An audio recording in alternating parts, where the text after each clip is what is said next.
ஒரு நபர் இறந்துட்டாரு, அவர் அக்கௌண்ட்டில் பணம் இருக்குது, அவர் ஒரு லாக்கர் ஃபெசிலிட்டியும் வச்சுருக்காரு, அப்புறம் லோனும் எடுத்திருக்காரு ஒரு ப்ராப்பர்ட்டியை வச்சு.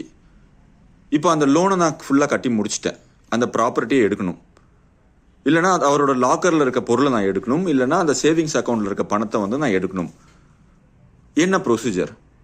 பெரும்பாலும் ஒரு சேவிங்ஸ் அக்கௌண்ட்டில் இருக்க பணத்தை எடுக்கணும் அப்படின்னா அந்த நபர் அந்த அக்கௌண்ட் ஓப்பன் பண்ணுறப்பே நாமினேஷன் கொடுத்துருந்தார் அப்படின்னு சொன்னால் நீங்கள் அவரோட அந்த இறந்த நபருடைய டெத் சர்டிஃபிகேட்டை மட்டும் கொடுத்தா போதும்.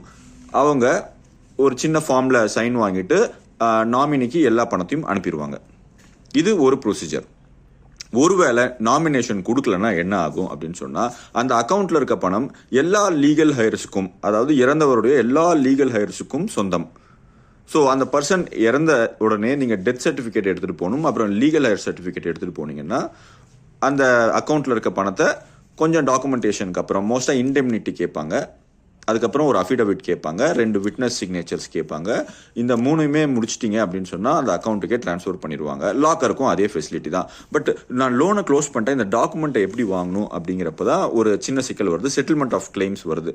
சேம் தான், டெத் சர்டிஃபிகேட் கொடுக்கணும் நீங்கள், அதுக்கப்புறமா வந்து விட்னஸ் 2 பேர் விட்னஸ் சிக்னேச்சர் போடணும், ஒரு இன்டெம்னிட்டி பாண்டு கொடுக்கணும், அஃபிடவிட்டும் கொடுக்கணும், ஸ்வான் அஃபிடவிட்டும் கொடுக்கணும். அது இல்லாமல் மோஸ்ட்டாக பேங்க்ஸ் என்ன சொல்லுவாங்கன்னா, இப்போ 1 கோடி ரூபா ப்ராப்பர்ட்டி அப்படின்னு சொன்னால் யார் இண்டெம்னிஃபை பண்ணலாம் அப்படின்னு பார்த்தீங்கன்னா 2 கோடி ரூபாய்க்கு வேல்யூ இருக்க ப்ராப்பர்ட்டி வச்சிருக்க ஒரு ஆள் தான் வந்து கேரண்டராவோ இல்லை வந்து இண்டெம்னிட்டியோ கொடுத்தீங்கன்னா தான் அந்த ப்ராப்பர்ட்டியை ரிலீஸ் பண்ணுவோம் அப்படின்னு சொல்லுவாங்க. ஸோ இந்த விஷயத்தில் நீங்கள் வந்து கவனமாக வச்சுக்கோங்க. மோஸ்ட்டாக இந்த ரூல்ஸ் பேங்க் பை பேங்க் மாறுறது கிடையாது. இந்த 1 கோடி ரூபா ப்ராப்பர்ட்டிக்கு 2 கோடி ரூபா ப்ராப்பர்ட்டி இருக்கவங்க தான் விட்னஸோ இல்லை வந்து கேரண்டியோ போடணும் அப்படிங்கிறது. அது இல்லாமல் death certificate and legal heir certificate கண்டிப்பாக இருக்கணும்.